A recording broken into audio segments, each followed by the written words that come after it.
빌립보서 3장 20절로 21절. 그러나 우리의 시민권은 하늘에 있는지라 거기로부터 구원하는 자 곧 주 예수 그리스도를 기다리노니 그는 만물을 자기에게 복종하게 하실 수 있는 자의 역사로 우리의 낮은 몸을 자기 영광의 몸의 형체와 같이 변하게 하시리라. 아멘. 천국과 지옥 이야기를 하면서 제가 조금 더 욕심이 생기기도 하고 또 한편으로 너무 단순하게 그렇게 부활에 관한 이야기를 오늘 하려고 그랬었는데 부활의 이야기를 너무 그렇게 쉽게 넘어가서는 성도들의 의문점이 굉장히 많이 있겠다 싶어서 오늘은 성도님들이 조금 빠질 일이 많을 것 같아서 요 문제를 좀 한번 가지고 중간에 1시간 더 생각하는 시간을 좀 가져보자 라고 생각한 것이 바로 부활에 관한 문제에 있어서 바울이 내가 이곳을 떠나서 주의 곁에 있는 것, 이곳에 남아있는 것 중에 더 좋은 것이 나는 떠나가는 것이 더 좋다라고 말을 하잖아요. 그렇잖아요. 도대체 그 떠나가서 더 좋은 곳의 상태가 무엇이기에 여기보다도 그게 더 낫다라고 말을 하고 있는 건가? 도대체 그 상태, 우리의 육체를 벗어버린 그 이후의 상태는 도대체 어떤 상태일까라고 하는 좀 생각이 좀 깊이 들어갔어요. 그것뿐만 아니라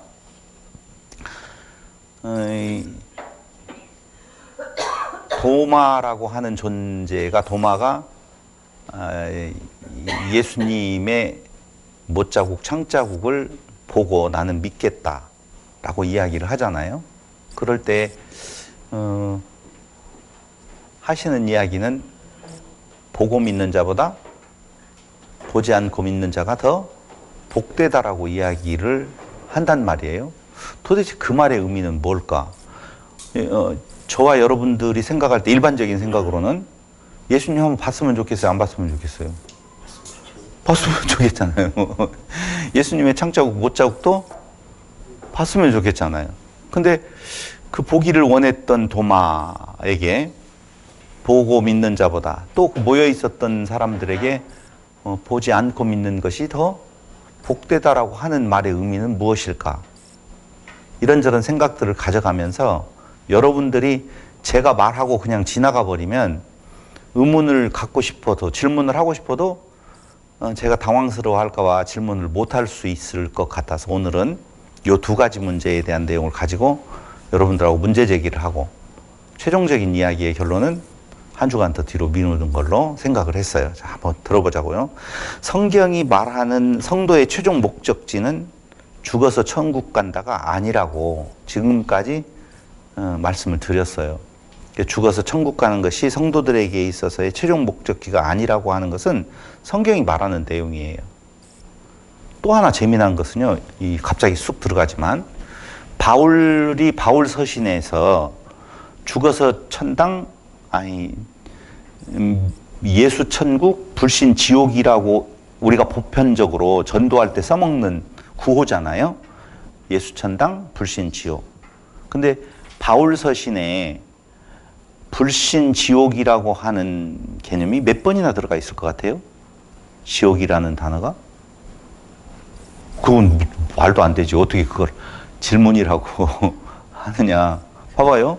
복음을 전하는 자에게 있어서 예수 믿으면 천국 가요. 믿지 아니하면 지옥 가요. 라고 하는 것이 전도자들이 그냥 알고 있는 누구나 다 전도할 때의 전제로 깔고 가는 것이 예수 믿으세요. 천국 이야기하고 믿지 아니하면 지옥이 있어요. 전철에서 타서 갈 때마다 그 이야기가 대부분이거든요. 예수 믿으면 천국 가고 믿지 아니하면 불구덩이에 반 지옥 갑니다. 그럼 전도자로서의 대표되는 인물을 하나 꼽으라고 한다면 바울을 꼽을 거고, 바울은 도대체 자기가 전도하면서 바울 서신에다가 몇 번이나 그럼 지옥을 더 강조하는 것 같습니까? 천국을 더 강조하는 것 같습니까? 전도자가 예수 천당 불신 지옥이라고 할 때? 그렇게 느껴졌어요? 그럴 수도 있겠네요. 천국. 그런데 제가 예수 믿는 이후로 왜 예수를 믿어야 되느냐라고 할 때 천국 가요라고 하는 말보다도 안 믿으면 지옥 가요. 이런 엄포. 이게 훨씬 더 전도자들이 써먹는 중요한 내용이었었거든요. 강조점이었었다 그 말입니다. 그런데 바울 서신에 보면 지옥이라는 단어가 한 번도 안 나와요. 그 많은 바울 서신이 있었는데 예수 믿지 아니하면 지옥 갑니다라고 하는 지옥이라는 단어가 한 번도 안 나온다고. 그거 이상하죠? 그렇다면 한번 생각해 볼 필요는 있죠, 당연히. 성경에서 지옥이라는 단어가 엄청 많이 나올 것 같아도 그렇게 많이 나오는 단어가 아니에요. 그래서 오늘 전제로 하고 지옥이라는 단어를 바울은 한 번도 쓰지 않는데 도대체 우리에게 있어서 천국과 지옥의 개념은 어떤 의미로 다가오는 건가라고 할 때 말씀드렸던 대로 이제까지의 강론의 핵심은 성경의 주제가 예수 믿고 천국 가자. 우리의 최종 목적지가 천국이다라고 말할 수 없다는 거예요. 그럼 어디가 우리의 최종 목적지일까라고 보니 오늘 읽었던 빌립보서 3장 21절에 그는 만물을 자기의 복종하게 하실 수 있는 자의 역사로 우리의 낮은 몸을 자기 영광의 몸의 형체와 같이 변하게 하시리라. 그러니까 그 몸은 우리가 지금까지 이야기했던 부활, 그 몸으로 부활하는 거예요. 여기에서 말하는 것은 어떤 형체가 없는 것이 아니에요. 그러니까 분명히 몸이 있어요. 그러나 지금 우리의 시공형에서의 몸이 아닌 부활체로서의 어떤 몸이 있는데 그 몸으로 부활하여서 예수 그리스도의 영광스러운 모습으로 변화되는 것, 그것이 우리의 최종 목적지라고 볼 수가 있다는 것이죠. 그렇다면 도대체 죽음이라고 하는 것이 무엇이냐? 우리의 몸의 변화가 그 변화를 통해서 그리스도의 몸 되는 것이라고 목적이 설정이 되어 있다라고 보면 도대체 요 육체는 무엇이냐? 요 육체의 죽음이라고 하는 것은 무엇이냐라고 한번 생각해 볼 필요는 있다는 것이죠. 자, 육체가 죽어요, 어쨌든. 이 육체가 죽는 것을 성경은 도대체 뭐라고 표현하고 있을까? 부활은 우선 놓아두자고요. 한 번만 좀 뒤로 좀 밀쳐놓고 우리의 죽음을 잠잔다 그렇게 표현을 하고 있어요. 어디에서 그 표현이 아주 많이 나오느냐면요. 고린도전서 7장 39절을 보세요.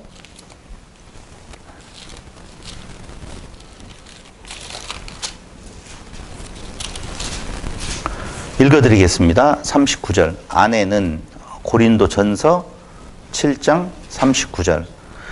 아내는 그 남편이 살아있는 동안에 매어 있다가 남편이 죽으면 자유로워 자기 뜻대로 시집갈 것이나 주 안에서만 할 것이니라. 그러면 남편이 살아있는 동안에 매어 있는데 남편이 죽으면이라고 되어 있잖아요. 요 죽으면이라는 관주에 보면 뭐라고 되어 있어요? 잠잔다라고 나와 있어요. 잠들면이라고 같은 단어를 쓰고 있는데 여기 잠들다라고 이야기를 해요. 남편의 그 육체의 죽음을 성경은 고린도전서에서 잠든다 이렇게 말을 하고 있죠. 11장 30절. 고린도전서에요. 그 육체의 죽음을 잠든다라고 표현하는 구절들이 상당히 많이 나오는데 그 두 번째가 11장 30절에 그러므로 너희 중에 약한 자와 병든 자가 많고 약하고 병든 거 다 알아요. 그리고 잠자는 자도 적지 아니하니 죽음을 잠잔다. 여기 죽은 자를 말을 하는 거거든요. 잠잔다라고 이야기를 해요. 그리고 15장 6절을 보세요.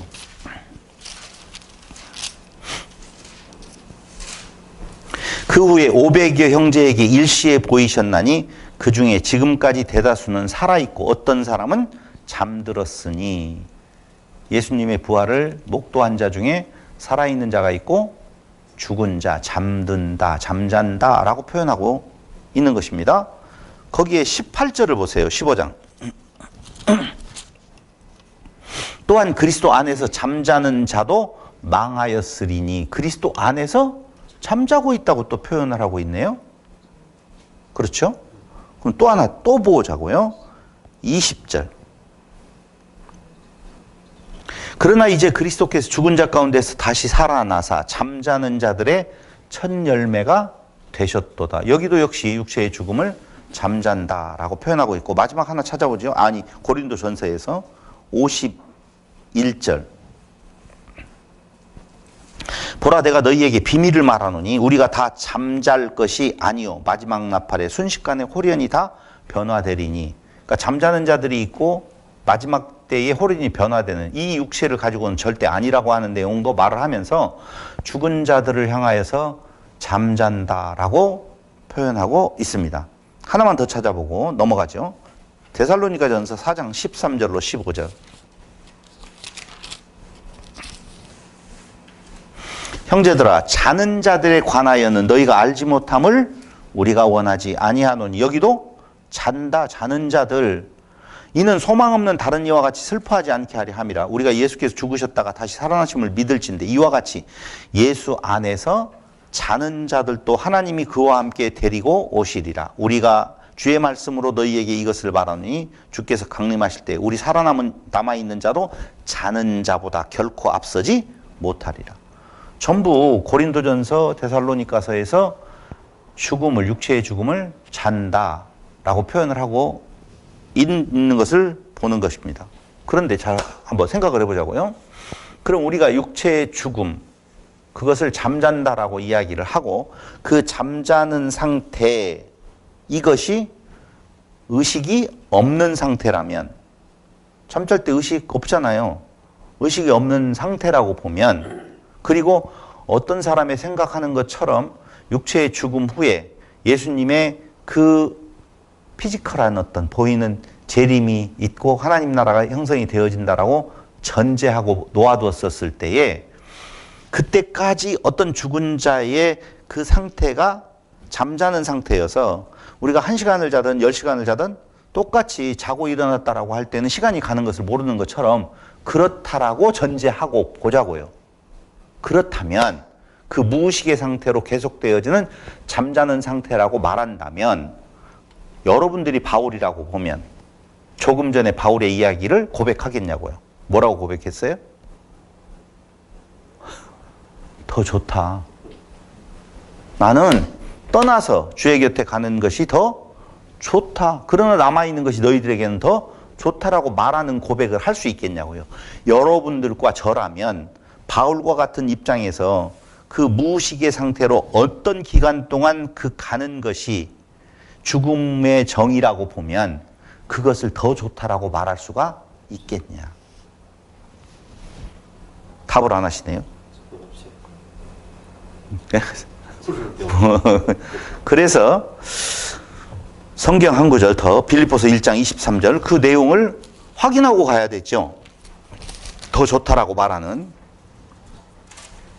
이는 내게 사는 것이 그리스도니 죽는 것도 유익함이라. 그러나 만일 육신으로 사는 이것이 내 일의 열매일진데 무엇을 택해야 할지 나는 알지 못하노라. 내가 그 둘 사이에 끼었으니, 육체의 죽음과 그리고 살아서 너희와 같이 있는 둘 사이에 끼었으니 차라리 세상을 떠나서 그리스도와 함께 있는 것이 훨씬 더 좋은 일이라 그렇게 하고 싶으나, 이렇게 말하고 있어요. 우리의 고백은 바울하고는 사뭇 다를 수 있죠. 왜냐하면 바울은 뭔가 그 육체의 죽음 후에 그 상태가 무엇인지를 알았던 것 같고, 우리는 잘 모르니까 그 무의식의 상태로 계속되어지는 것을 살아서 너희들과 같이 있는 것보다 더 좋은 상태라고 말할 수 있는 존재가 아닌 것 같아요. 거기까지는 안 간 것 같아요. 그런데 빌립보서 3장 20절로 21절에 한 번 더 보시면, 아까 이야기 읽었죠. 그러나 우리의 시민권은 하늘에 있는지라 거기로부터 구원하는 자 곧 주 예수 그리스도를 기다리노니 그는 만물을 자기에게 복종하게 하실 수 있는 자의 역사로 우리의 낮은 몸을 자기 영광의 몸의 형체와 같이 변하게 하시리라. 그럼 요 내용은 3장 20절로 21절은 그 무의식의 훨씬 더 좋다라고 말하는 기간이 지난 뒤에 어떤 상태가 올 것을 지금 보고 말하는 것인지, 약간 저의 머리는 혼란스러웠어요. 여러분들의 머리는 혼란으로 가고 있는지 아니면 정리가 되고 있는지 한 구절을 더 보면서 진행을 해보죠. 골로새서 1장 12절로 14절. 1장 12절로 14절에 보니 우리로 하여금 빛 가운데서 성도의 기여부 부분을 얻기에 합당하게 하신 아버지께 감사하게 하시기를 원하노라. 그가 우리를 흑암의 권세에서 건져내사 그의 사랑의 아들의 나라로 옮기셨으니 그 아들 안에서 우리가 속량 고체 사함을 얻었도다. 그럼 물어볼게요. 흑암의 권세에서 건져냈다라고 이야기할 때 사랑의 나라로 우리를 옮겨진다는 것은 그 흑암의 나라라고 하는 것은 육체가 살아있는 동안에 지금 죄의 법 아래에 놓여있는 그 상태를 말하는 건지 아니면 육체가 죽고 난 뒤에 아까 이야기했던 무의식의 상태에 그 기간을 말하는 건지 어쨌든 그 둘 중에 하나의 기간이 흘러가고 난 뒤에 우리의 변화는 어떻게 되어지는 건가? 사랑의 나라로 옮겨졌다라고 이야기를 해요. 근데 내용적으로 봐서는 그걸 그 무의식의 기간이 지나고 난 뒤에 사랑의 나라로 옮겨졌다라고 말하는 것이 아닌 것 같아요. 그러니까 흑암의 상태가 어느 상태에서 죄 아래에 갇혀 있었던 우리의 상태에서 우리를 하나님의 나라로 옮겼다라고 하는 내용으로 저는 보여진다고요. 그런데 문제는 그 하나님의 나라라고 하는 것이 육체가 사멸되어지고 난 뒤에 죽고 난 뒤에 의식이 없는 상태라고 보면 그걸 더 좋다고 말할 수 있을까? 라고 생각해 보는 거죠. 네. 괜찮아요. 지금 이야기를 해 주셔야 돼요. 목사님의 전제는 뭐냐면 사람이 죽고 나서 시간 속에서 어느 정도 이 무의식 상태, 그러니까 의식이 없는 상태, 의식이 없는 상태를 지금 전시하고 있는 거잖아요. 이게 지금 말이 그렇다는 것이 잠든다라고 표현할 때 그걸 게, 지금 우리가 여기 앉아 있으면서도 영을 하나님을 의식하지 못하고 그냥 세상에 취해서 살아가면 이것이 지금 잠자는 상태인 거잖아요. 아니 여기는 분명히 뭐라고 이야기하냐면 고린도서에서 말했던 내용은 육체가 죽어있는 자들을 지금 말하는 거예요. 잠잔다 잠잔다 잠잔다 계속 나왔잖아요. 그러니까 그 육체가 죽어있다는 것 자체의 해석부터가 지금 어쨌든 시간상으로 공백이 있을 거라는 걸 그렇죠. 주장은 어떤 주장을 할 수도 있지만 오늘 우리가 살펴보았던 고린도 전서의 상황은 분명히 육체가 죽어있는 자들을 말을 하고 있다는 걸 전제하고 그럼 두 번째로는 실제로는 우리가 육체를 딱 벗어나면 말 그대로 시공형의 상태를 벗어나는 거잖아요. 시간의 상태가 없어지는 거잖아요. 그럼 곧바로 하나님한테 가는 거지. 예, 그걸 그렇게 다 주장하는 내용을 이제까지 이야기를 했잖아요. 그러니까 그 주장을 저만 하는 것은 아니에요. 그렇게 주장하는 분들이 많이 있어요. 부류들이. 그거 옳고 그르냐의 문제는 우선 뒤로 밀어두고 저는 이제 그렇게 주장을 하니까 내용은 성경 말씀으로만 한번 논리를 전개를 좀 해보자라고 이야기할 때 만약에 그걸 그 잠잔다라고 하는 것을 우리가 알고 있는 그 무의식의 상태라고 보면 그걸 바울이 더 좋다라고 말할 수가 있겠느냐라고 전제하는 것은 그것이 아닐 거다라고 하는 것을 반증하는 내용으로 지금 말을 하고 있으니까 논리는 지금 그렇게 지금 전개를 하고 있다는 거예요. 그러니까 의식이 없는 상태라고 말할 수 없다는 것이 저의 주장이지 의식이 없는 상태일 것인데 더 좋다고 말한다. 그러니까 우리는 그 상태를 좋아하자 뭐 이런 의미는 아니라고 말씀을 드릴게요. 그 잠잔다는 표현이 열처녀에 비유해서도 똑같이 그 사람들이 열처녀가 다 자고 있다고 표현을 하거든요. 그러니까 죽어서의 상태가 아니고 살아있는 상태에서도 잠을. 이게 중요한 것은 고린도전서에 아니요 고린도서에서 바울은 설정을 그렇게 해요. 살아서 지금 있는 자와 죽어서 잠자는 자라고 명확하게 구분을 설정을 하고 있어요. 그러니까 그걸 어떻게 그렇게 영적으로 해석을 해가지고 말할 내용은 아니에요. 우선 논리는 성경에서 말하고 있는데 제가 이제 오늘의 결론의 이야기는 뒤에 있어요. 지금 말하고자 하는 내용이 제게 있다고요. 그러니까 일단 논리는 그런 거예요. 누가복음 23장 43절 보세요.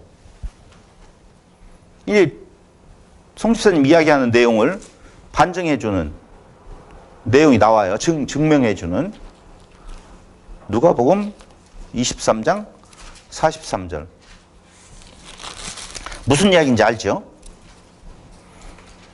자, 한번 읽어보겠습니다. 예수께서 이르시되, 여기는 지금 뭐냐면은요, 강도가 있어요. 예수님이 달리시고 왼편 오른편에 강도가 있는데, 한편 강도에게 예수께서 이르시되 내가 진실로 네게 이르노니 오늘 네가 나와 함께 낙원에 있으리라 하시니라, 이렇게 말을 하거든요. 근데 여기에서 연옥이라고 뒤에 가서 말을 하기 전에 연옥은 없다라고 이야기를 하려고 하는데, 그 연옥 교리에 맞는 내용이 아니에요. 연옥은 없어요. 근데 만약에 이제까지 조금 앞에서 이야기했던 논리대로, 고린도전서의 논리대로 이야기를 한다면 무의식의 상태가 계속 되어져서 어느 그 뒤에 나오는 내용이어야 되는데, 오늘 예수님께서는 오늘 네가 나와 함께 낙원에 있으리라 그렇게 이야기를 하거든요.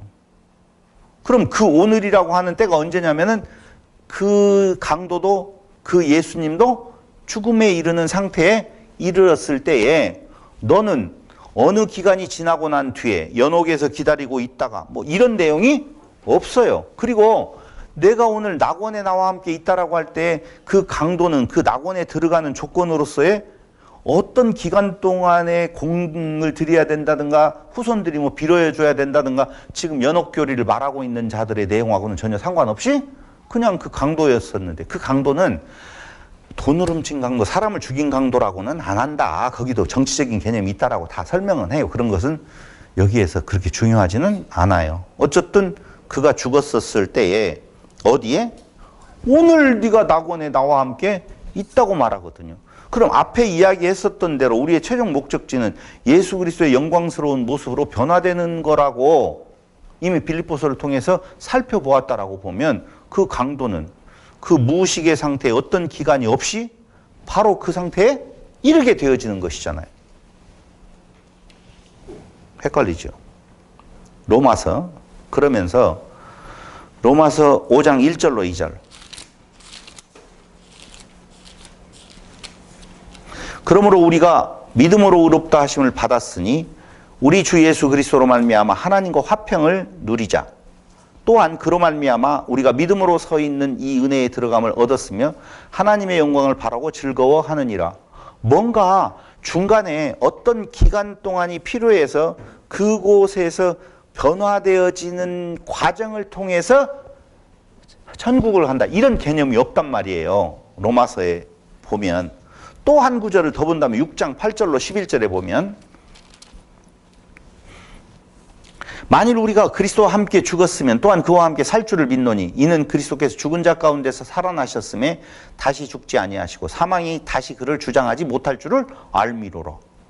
분명하게 한 번으로 끝난다라고 하는 것을 10절에서 그가 죽으심은 죄에 대하여 단번에 죽으시며 그가 살아계심은 하나님께 대하여 살아계심이니 이와 같이 너희도 너희 자신을 죄에 대하여는 죽은 자요 그리스도 예수 안에서 하나님께 대하여는 살아있는 자로 여길지어다. 이미 살아있는 자 되었지 살아있는 자가 되어야 될 시간이 필요한 것 아니에요. 한 구절 더 찾아보고 8장 1절 로마서. 그러므로 이제 그리스도 예수 안에 있는 자에게는 결코 정죄함이 없다라고 말하면서 39절에 8장 39절에서 이렇게 결론을 내립니다. 높음이나 깊음이나 다른 어떤 피조물이라도 우리를 우리 주 그리스도 예수 안에 있는 하나님의 사랑에서 끊을 수 없으리라 라고 정확하게 연옥, 그러니까 제가 지금 연옥이라는 말을 왜 꺼냈냐면은 중간에 어떤 의식이 없는 무의식의 어떤 공간적인 개념으로 우리가 흔히 말하고 있는 연옥이라고 하는 개념을 삼아서 이야기하는 존재들이 있는데 그거 아니다라고 하는 이야기를 하고 있는 거예요. 그럼 연옥이라고 하는 교리가 필요치 않는 성경을 통하여서 도대체 우리의 육체의 사후는 어떤 상태에 놓여 있는 건가 라고 하는 궁금증이 올 수 있잖아요. 그럴 때에 오늘 갑자기 요한복음 14장 6절로 넘어갑니다. 요한복음 14장 6절. 오늘 요 이야기하고 여러분들하고 같이 만나면 정리를 하려고 그러는데, 그리고 한번 생각을 해보라는 거예요. 좀 죽은 뒤의 상태나 부활이라고 하는 것을 생각을 할 때 죽음을 전제하지 아니하고 부활을 말할 수가 없다라고 보면 도대체 우리의 육체의 죽음은 무엇이고 부활은 도대체 무엇이냐라고 하는 것을 마지막 결론에 가야 되지 않을까 생각을 해보고 요한복음 14장 6절 도마가 이르되 5절에서 이렇게 말을 해요. 주여 주께서 어디로 가시는지 우리가 알지 못하거늘 그 길을 어찌 알겠삼나이까. 예수께서 이르시되 내가 곧 길이요 진리요 생명이니 나로 말미암지 않고는 아버지께로 올 자가 없느니라. 너희가 나를 알았더라면 내 아버지도 알았으리로다. 이제부터는 너희가 그를 알았고 또 보았느니라 라고 이야기해요. 그러니까 한마디로 말하면 예수만이 하나님 나라에 들어가는 유일한 길이다. 이렇게 지금 이야기를 하고 있어요. 그렇죠? 그럼 도마는 맞아요 라고 말하지 않고 있다는 거예요. 자, 예수만이 하나님 나라에 들어간 유일한 길이라고 하는 것은 아까 빌립보서 3장 20절로 21절은 찾아봤고 고린도전서 15장 20절로 23절에서도 이렇게 말을 하고 있습니다. 제가 읽어드릴게요. 고린도전서 15장 20절로 23절. 그러나 이제 그리스도께서 죽은 자 가운데서 다시 살아나사 잠자는 자들의 첫 열매가 되셨도다. 사망이 한 사람으로 말미암았으니 죽은 자의 부활도 한 사람으로 말미암는도다. 아담 안에서 모든 사람이 죽은 것 같이 그리스도 안에서 모든 사람이 삶을 얻으리라. 그러나 각각 자기 차례대로 되리니 먼저는 첫 열매인 그리스도요 다음에는 그가 강림하실 때 그리스도에게 속한 자요. 어쨌든 그 부활에 이르러서 우리의 변화된 신분은 오직 그리스도만이 유일한 길이다 라고 성경은 이야기를 해주고 있어요.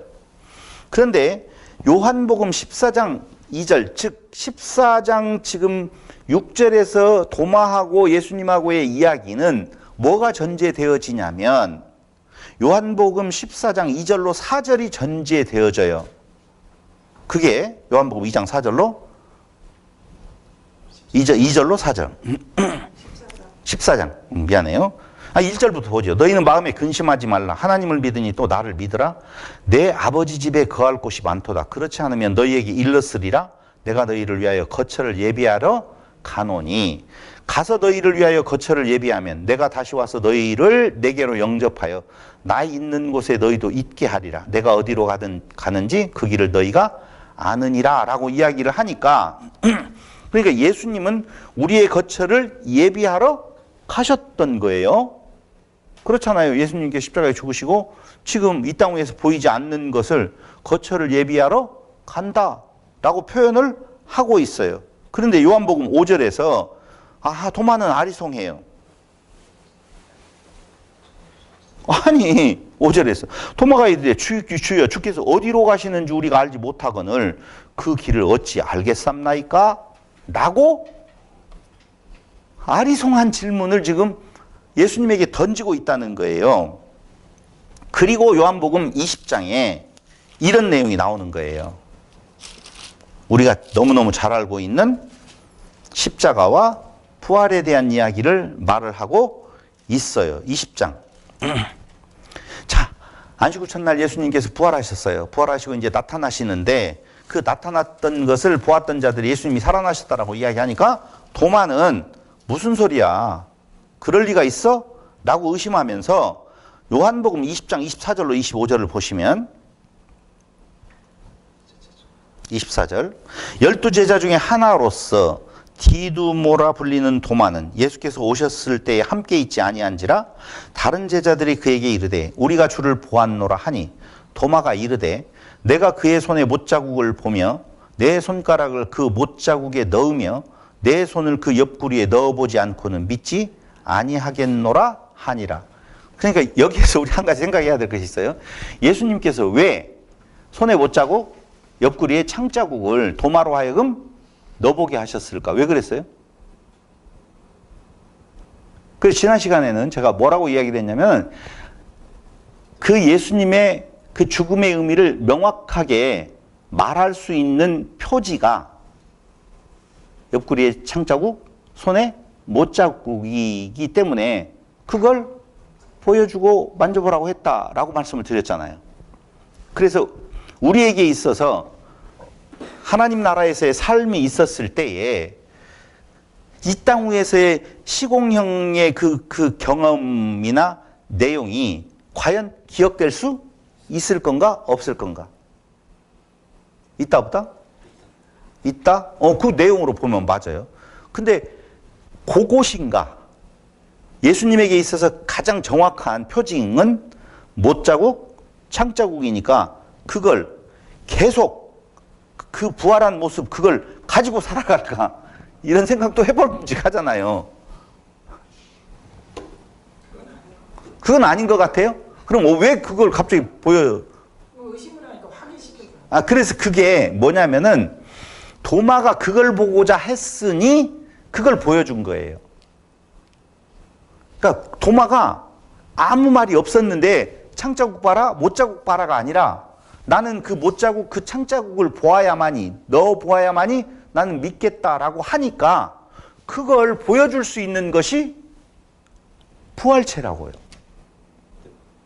그럼 거기에서 조금 더 생각을 확장시켜 보면 우리의 시공형에서의 그 삶에서 필요하다라고 하는 내용이 파노라마 같이 나타날 수도 있겠네요.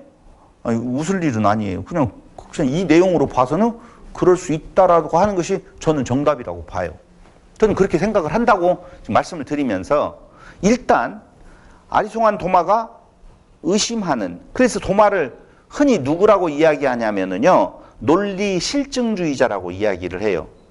뭐 논리가 맞아야지, 실제적으로 뭐가 있어야지 있는 것이지 라고 논리 실증주의자라고 말을 하는데, 이 논리 실증주의자인 도마에게 예수님은 증거를 보여주시더라 그 말입니다. 그가 원하는 대로. 그가 원하는 대로 예수님께서는 그 증거를 보여주는데, 그때의 도마는 뭐라고 말하면 나의 주님, 나의 하나님이십니다라고 지금 고백을 하고 있다고요. 그걸 보고 난 뒤에 만져보고 너 보고 난 뒤에 나의 주님, 나의 하나님이십니다라고 고백을 할 때에 예수께서 하시는 말씀이 이런 내용이에요. 다 같이 시작. 내 옆구리에 넣어보라. 그리하여 믿음 없는 자가 되지 말고 믿는 자가 되라. 도마가 대답하여 이르되 나의 주님이시요 나의 하나님이시니이다. 예수께서 이르시되 너는 나를 본고로 믿느냐? 보지 못하고 믿는 자들은 복되도다 하시니라. 보고 믿는 자가 복되요, 보지 못하고 믿는 자가 복되요? 보지 못하고 믿는 자가 복되다. 그렇다면 두 번째 질문, 왜 보지 못하고 믿는 자가 복될까요? 그거는 이제 우리가 중생해서 예. 성령이 믿게끔 하시는 역사가 있으니까 믿는 거잖아요. 네. 그래서 하나됐기 때문에 보지 못한. 자요, 논리 실증주의자의 입장에서 보면 보이고 만져진다. 이 말은 믿음의 영역이 아니라 인지와 이해의 능력이에요. 범위예요. 믿음의 범위가 아니라고요. 다시 이야기할게요. 보고 만져지고 내 오감으로 다 느낄 수 있어. 그걸 믿음이라고 말할 수가 없어요. 이렇게 말을 하면 여러분들은 또다시 덤벼야 돼요. 그럼 믿음은 안 보이고 그냥 무작정 믿는 것을 믿음이라고 치는 거냐? 라고 질문 가질 수 있잖아요. 의문 가질 수 있잖아요. 그런데 그렇죠. 그게 이제 성경 구절에 나와 있어요. 믿음은 어떤 것이다 라고 이야기할 때 보지 못하는 것들의 증거, 이렇게 이야기를 하거든요. 그럼 그 말이 도대체 무슨 뜻인 건가를 제대로 우리가 해독하고 있는 건가도 한번 오늘 생각을 해보는 거예요. 도대체 믿음이란 무엇이냐라고 고민 한번 해봐야 되죠. 자, 그리고 부활을 통해서 이루어지는 하나님의 나라가 지금 오늘 이야기의 주제예요. 이거 벗어나면 안 돼요. 그러니까 지금 무슨 이야기냐면 내가 길이요 진리요 생명이다.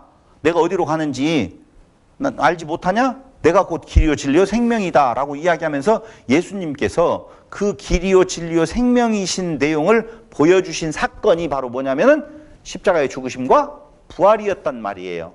그러니까 이야기의 주제는 지금 부활에 관한 이야기를 하고 있다고요. 그러니까 너희가 보지 못하고 믿는 자가 복되더라고 이야기할 때 무엇을 보지 못하고 믿는 자? 그 예수님의 부활에 대한 내용을 보지 못하고 믿는 자가 복되다라고 하는 거예요. 왜 그랬을까, 이게? 왜? 제가 왜 앞에 지금 서론을 엉뚱한 이야기를 하다가 이쪽 도마의 이야기로 넘어갔느냐? 여러분, 도마복음이라는 책을 아시죠? 도마복음이 맞아요? 사복음서가 맞아요? 다 안 맞아요? 다 맞아요. 근데 왜 도마복음은 정경으로 선택받지 못했을까? 왜 그랬을까요? 복음서가 있어요. 1945년도에 도마복음이라고 하는 내용이 발견이 되어지는데 썼어요. 그런데도 그게 정경 안에 못 들어왔어요. 왜 그랬을까요? 그런데 오늘날 사람들이 특히 저기 누구예요? 누구죠? 도울 김용욱이라고 하는 사람은 도마복음만이 진짜 성경이라고 말을 해요. 그게 제대로 된 성경이다라고 이야기를 하거든요. 왜 그렇게 주장을 할까요? 오늘 그 비밀이 여기에 있어요. 요 도마하고의 대화 속에 그 비밀이 있거든요. 한번 생각을 해보자는 거예요. 왜 제가 이걸 지금 그냥 일방적으로 말을 안 하냐면요. 굉장히 많은 논쟁이 있는 거예요. 도마복음과 사복음서의 관계. 도대체 도마는 그렇게 의심했는데 예수님께서는 도마의 그 사건을 통해서 복음 있는 자보다 보지 않고 믿게 된 자가 더 복되다라고 말을 하는가? 그럼 한 가지 생각해 볼 수는 있어요. 왜냐하면 예수님은 당시에 죽었다가 살아나셨기 때문에 시공령의 제약을 받아서 그때 그 사람들만 보니까 뒤에 있는 2000년 동안 흘러가는 사이에 2000년이 넘게 흘러갔죠? 넘긴 사이에 그 예수님을 볼 수가 없잖아요. 그걸 다시 보게 해달라고 하는 것은 좀 이상하잖아요. 귀신이 보여줄 수도 있고 이런저런 내용들 때문에 보지 않고 믿는 자 속지 않을 수 있다. 잘못하면 볼라다가 속을 수 있으니 보지 않고 믿는 자가 믿게 된 자가 훨씬 복되다라고 말을 할 수도 있잖아요. 그렇게 해석하는 거 왜 다른 해석이 있을 수 있을까요? 아니 그때 부활체로 오셨던 예수님께서 오늘날 부활체로 우리에게 나타날 수 있잖아요. 나타나죠. 말씀으로. 또 그렇게 이제 살짝 피해가지 마시고. 형상으로는 형상으로 그때 형상으로 나타났으니까 오늘날도 형상으로 나타나야지 맞죠. 논리적으로 말하면. 형상으로 나타났다는 사람이 많지 있어요? 예수님 형상으로 나타나는 거 봤다고? 그런 가정하잖아요. 예수님 봤더니 꼭 흰수염님 나와서 오더라. 그 예수님은. 그래요. 그런 의미도 있을 수가 있겠네요. 다시 이야기하면 거짓된 예수님이라고 말하는 부활하신 예수님이라고 말하는 거짓된 것에 속을 수 있으니 그런 거에 속지 말고 보지 않고 믿어진 자가 복되다. 속을 일이 없어서 복되다. 이렇게 말할 수도 있겠네요. 만약에 부활을 통하여 이루어지는 하나님의 나라는 우리가 어떤 나라인 건가를 한번 생각을 해보자는 거예요. 다시 이야기하면 우리가 지금 생각하고 있는 하나님의 나라는 시공형의 상태에 있는 것이 아니라 그 하나님의 나라, 부활을 통해서 이루어진 하나님의 나라는 초월적이고 영적이며 신비의 영역이지요. 그럴 거예요. 그런데 문제는 논리 실증주의자들의 눈에 보이는 사복음서는 지금 사복음서하고 도마복음하고를 비교해서 말씀을 드린다라고 보면 사복음서의 내용과 도마복음의 내용이 어떻게 다른 건가를 알아야 될 거 아니에요. 그러면 도마복음의 내용이 왜 그렇게 그래도 지식이 있다라고 말하는 사람들에게 인기 있게 느껴지느냐? 그게 맞아. 이 사복음서는 좀 틀렸어. 잘못됐어. 너무 이때 이제 말하는 말이 황당무계해 이 말이거든요. 그럼 도마복음은 무슨 내용이 들어있길래 황당무계하지 아니하고 지식인이라고 말하는 지적이 있는 사람들이 도마복음만이 진짜 복음이야 라고 말하는 건가? 왜 그럴까요? 과학적인 것처럼 만져보고 확인했다 이거지. 그렇구나. 안 읽어봤죠? 네. 도마복음을. 첫 구절에 네. 이 말씀을 깨닫고 행하는 자는 영생을 얻었느냐 이렇게 시작을 해요. 그러니까 거기는 깨달은 것이 행함으로 나와야 영생이 된 거예요. 중요한 이야기죠.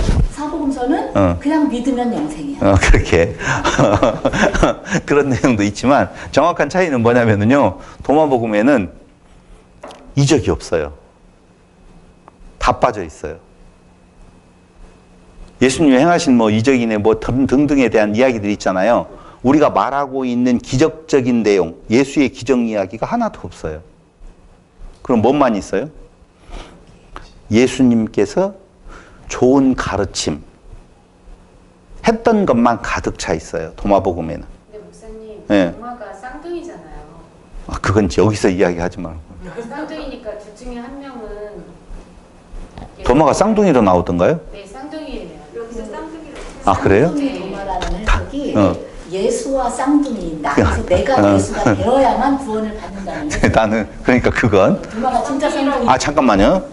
그쪽으로 가면 안 돼요. 지금 중요한 이야기는 도마복음서하고 사복음서의 차이점을 딱 놓고 본다면 예수님의 기적적인 이야기가 빠져있는 듯고 예수님의 방금 이야기했던 행하는 좋은 가르침, 어록 이런 것들을 중심으로 되어 있는 것이 도마복음이에요. 그러니까 한마디로 말을 하면 논리 실증주의자의 입장에서 말이 안 되는 이야기야. 그 이야기 하지 마. 무엇만이? 진짜 예수님 이 땅 위에 좋은 스승으로 오셔서 우리에게 좋은 길을 알려주시고 그렇게 살으라고 하신 내용, 그게 도마복음이요. 그것만이 진짜 복음서다. 이렇게 이야기를 하는 거예요. 이제 또 다른 이야기 자꾸 넣지 말고.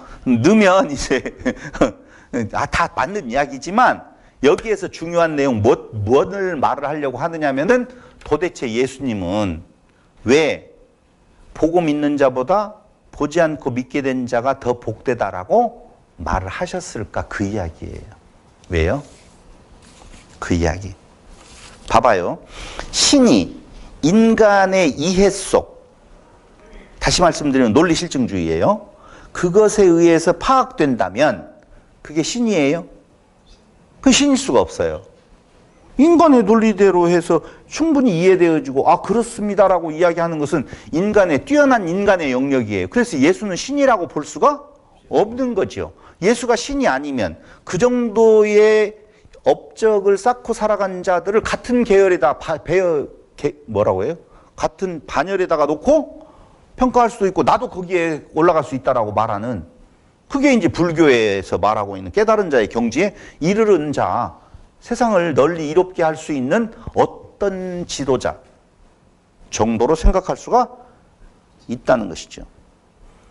기적이 만에 하나 이해되어진다면 오병이어의 기적이 이해돼야 안 돼요? 안 돼요? 그럼 기적이에요. 근데 오병이어의 기적이 이해되어져요. 그럼 그건 기적이 아니죠. 기적이라고 말할 수가 없다고는. 그래서 2000년 동안 도마와 같이 예수를 직접 눈으로 보고 구속주로 받아들인 사람은 아무도 없어요. 한 명도 없어요. 여기에서 우리는 논리를 어디로 가게 되어져 있냐면, 맞아. 예수님은 그때 오셨다가 부활하셔서 보여줬다가 이제는 안 보여주시기 때문에 그걸 보려고 한다면 많은 유혹에 넘어갈 수가 있으니 보지 않고 믿는 자가 훨씬 더 복되다. 이렇게 말한 거야. 라고 거의 대부분의 결론이 그렇게 가요. 근데 성경에서 말하고 있는 내용은 그게 아니에요. 그럼 뭐예요? 이게 이제 오늘 제가 이야기했던 첫 번째 들어갔던, 과연 우리의 육체에 죽은 뒤에 상태가 잠자는 것이 맞는지, 바로 낙원에 있는 것이 맞는지, 바로 천국으로 직행하는 것인지 알 수? 시공형의 언어로 설명할 수 없겠죠. 그러고 난 뒤에 부활을 우리가 한번 생각을 해보자는 거예요. 부활은 도대체 뭐라고 말하고 있고, 부활의 상태는 뭐 어떤 상태에 있다라고 말하고 있고, 도대체 부활의 상태를 우리에게 성경 속에서 증명해주고 있는 부분은 어디가 있는 건가? 그리고 우리가 다시 살아났다라고 이번에 올렸던 임사체험 같은 경우에 그 내용과 도대체 부활은 어떤 차이가 있는 건가에 대한 내용을 한번 결론으로 가져가 보면 좋을 듯 싶어서 오늘 도마의 이야기를 통해서 보지 않고 믿어진 자가 훨씬 더 복되다라고 말하는 내용이 무엇인가라고 하는 것을 오늘의 결론으로 이야기하고 마칠 거예요. 자, 결론 말하기 전에 여러분들의 생각을 듣도록 하겠습니다. 뭐라고 생각하세요? 질문 다시요. 다시요. 도대체 왜 예수님은 도마와 그 모여 있었던 사람들에게 보고 믿는 자보다 보지 않고 믿어진 자가 더 복되다라고 말하는 건가? 보고 믿는 거는 내가 믿을 수 있는데 보지 않고 믿는 건 내가 못 믿어요. 믿음이 와야 믿지. 그 하나님의 역사지. 그렇구나. 그렇게 생각해. 일단 의견 받아들이고 보고 믿는다는 건 내 앞에 대상이 있다는 거예요. 있고 그러니까 나와 분리된 대상이 있다는 거예요. 있죠. 보지 않고 믿는다는 건 내 속에 이미 이렇게 그렇게 되어 있다는 거예요. 오. 보지 않고 믿는다는 건 이미 내가 예수님의 안으로, 아버지 안으로 아버지가 내 아내가 된 상태예요. 신선해요. 아주 신선한 해석이었어요. 근데 이제 제가 말하는 내용을 옳다 그르다를 생각하지 말고 오늘의 결론으로 저는 이야기를 할 테니 여러분들이 그 결론을 가지고 한 번 더 성경에서 나오고 있는 부활에 대한 이야기. 왜냐하면 부활이라는 과정을 통해서 천국 백성이라고 하는 내용이 이루어지는 거거든요. 그러니까 완성은 하나님의 창조의 세계의 완성은 처음에 먼지와 티끌 같았던 어두움 속에 있었던 물속에 갇혀져 있었던 짐승과 같은 존재, 짐승과 같은 존재 사람으로 사람에게 하나님 되게 만드시는 하나님의 자녀 되게 만드시는 하나님의 창조의 역사가 도도히 흘러가고 있는데 그 마지막 완성으로서의 하나님과 하나 된 아나케팔라이오마의 상태에 이르게 되어진단 말이에요. 그렇죠? 그럼 그 상태가 우리에게 있어서 최종적인 하나님의 창조의 완성으로서의 목적지가 되어질 텐데 과연 그 가운데 필요한 것이 뭐냐? 믿음이에요. 그래서 여기에 뭐라고 이야기하냐면 그렇게 다시 한번 볼게요. 20장? 몇 절이었었죠? 보지 않고 믿는 자? 27절. 몇 장? 20장. 27절?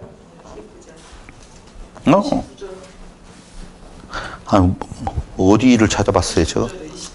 20장. 29절. 예수께서 이르시되 너는 나를 본고로 믿느냐? 보지 못하고 믿는 자들은 복되도다 하시니라. 보지 못하고 믿는 자들은 복되도다 하시니라. 그럼 도대체 무엇을 믿는다는 거예요, 여기에서? 그리스도를 믿고 부활을 믿고 대충 많이 이야기해놓으면 그중에 하나 맞았다고 해놓을게요. 지금 논쟁이 흘러가는 것은 뭘 지금 못 믿겠다는 거예요? 부활을 못 믿겠다는 거예요. 한마디로 말을 하면. 그래서 도마복음에 부활이라고 하는 개념조차도 그는 그렇게 중요한 개념으로 다루지 않는다는 것이죠. 부활이에요, 부활. 예수님이 부활을 직접 보아놓고 왜 안 믿어요? 아니, 부활을 믿는다고, 보고 믿는다고 했잖아요. 예수님은 보고 믿는 자보다. 보고 믿는 자보다. 봐봐요. 우리가 만약에 그 현장에 있어서 도마와 같이 예수 부활하신 모습을 봤으면 믿을 거예요, 안 믿을 거예요? 믿죠, 당연히. 믿죠. 제자들도 봤잖아요. 만지지만 옆구리 손 안 넣어봤을 뿐이지. 그렇죠. 다 말도 했는데. 그러니까 이 말은 오늘의 결론, 그 부활은 시공형의 상태와 다르다는 거예요. 그래서 시공형 안에서의 논리 실증주의로는 믿어지지 않는다는 거예요. 예수님께서 그 자리에 있어서 그에게 보여줬기 때문에 가능하지만 예수님께서 그 자리에 나타나지 않았는데 부활에 대한 내용으로 방금 앞에서 설명했잖아요. 우리가 육체에 죽은 뒤에 상태를 여러 가지 형태로 말을 하는데 도대체 이때에는 잠잔다라고 이야기하고 이때에는 낙원에 바로 있는다라고 말을 하고 어떤 때에는 바로 천국에 들어간다라고 이야기를 하고 있고 여러 가지의 내용을 말을 해요. 그걸 시간과 공간과 형상에 사로잡혀 있는 우리가 그것을 동시에 이해가 될 수 있을까요? 우리는 잠자면 벌써 아까 제가 전제해버렸잖아요. 성수님이 그걸 이렇게 파고 들어오는데 그게 뭐였었냐면 무의식을 전제로 했잖아요 라고 하는 거거든요. 그럼 영원한 세계는 그 잠자는 것이 무의식의 상태가 아닐 수도 있겠죠. 예를 들어서.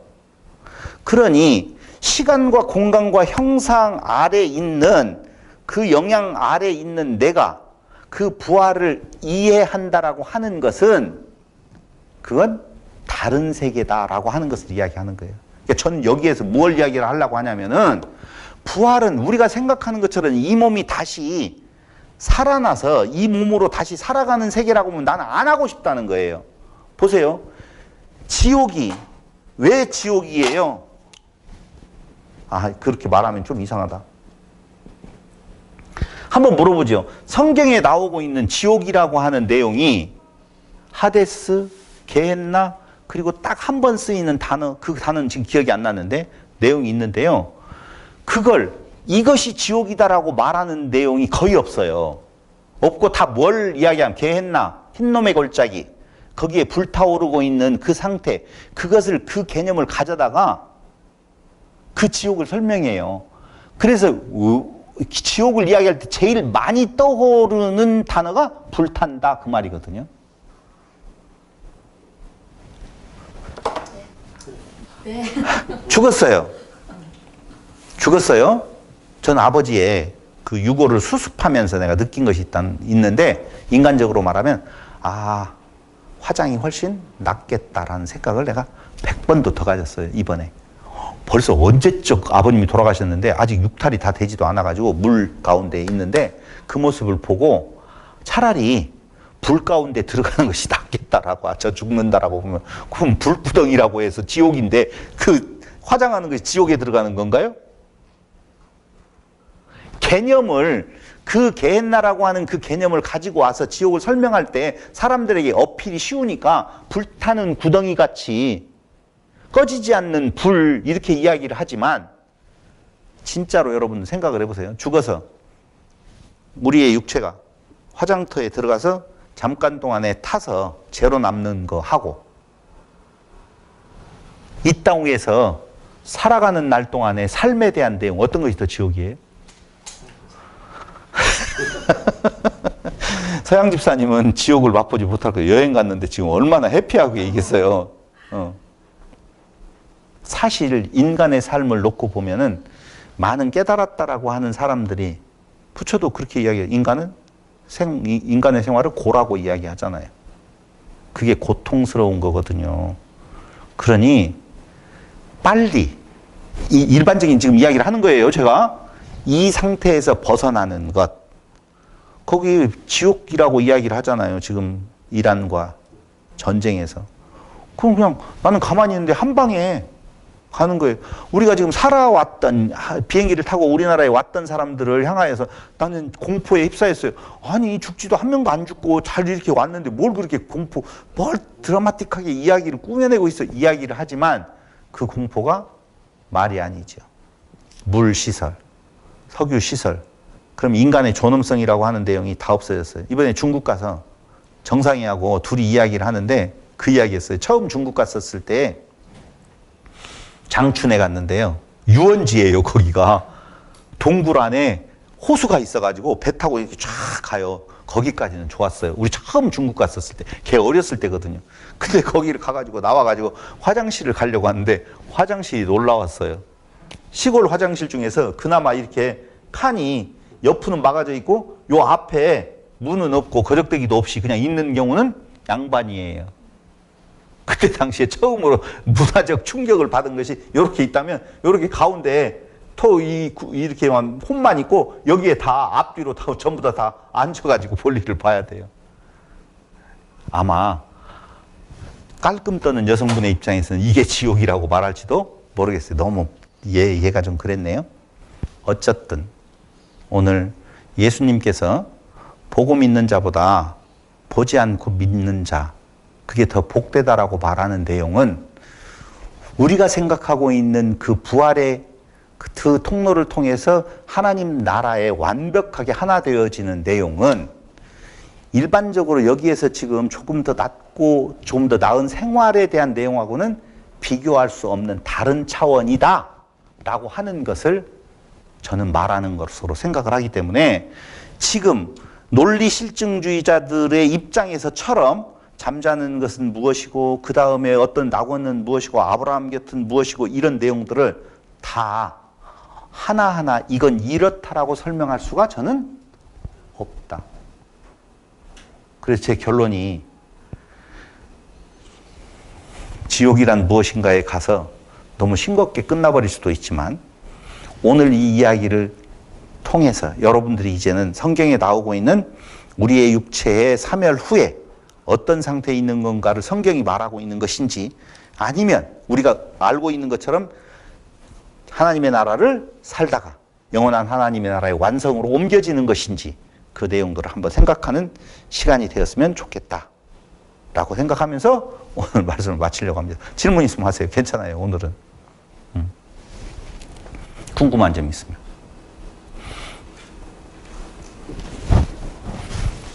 없으면 기도드리고 끝나고 이야기하도록 하죠. 고마우신 아버지 하나님, 참으로 인간의 존재가 보잘것없고 하잘것없어서 세상과 우주를 다 담을 것 같아도 한낱 육체의 죽음 앞에서 그 무엇으로도 항변할 수도 없고 주장할 수도 없는 존재임을 고백하지 않을 수 없습니다. 그 앞에 하나님은 참으로 우리의 인간의 생각으로는 셀 수도 없고 가늠해 볼 수도 없는 위대하신 분이요 우주와 만물을 지으신 분인데 그분이 우리를 향하여서 그 영원한 생명으로 당신의 아들 되게 하시는 이 놀라운 역사 안에서 우리는 오늘 또 시공형에 매여서 우리의 그 작은 그 존재 안에 우주를 담아놓고 모든 진리를 내가 깨달으며 그 안에서 그 평화를 누리려고 하는 어리석은 시도들도 하고 있습니다. 오늘 성경을 통하여서 참으로 부활한 그 몸의 상태, 우리에게 주어질 그 하나님의 영광스러운 나라 완성으로서의 그 나라가 세상으로서는 셀 수도 없고 만져볼 수도 없고 달아볼 수도 없고 무엇으로도 측량할 수 없는 아름다운 세계라고 하는 내용을 오늘 도마를 통하여서 다시 한번 우리가 살펴보았습니다.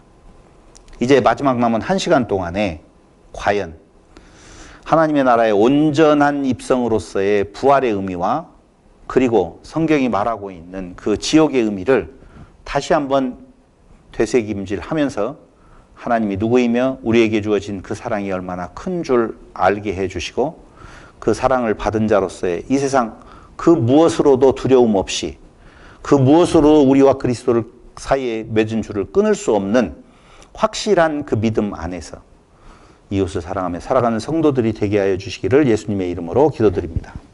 아멘.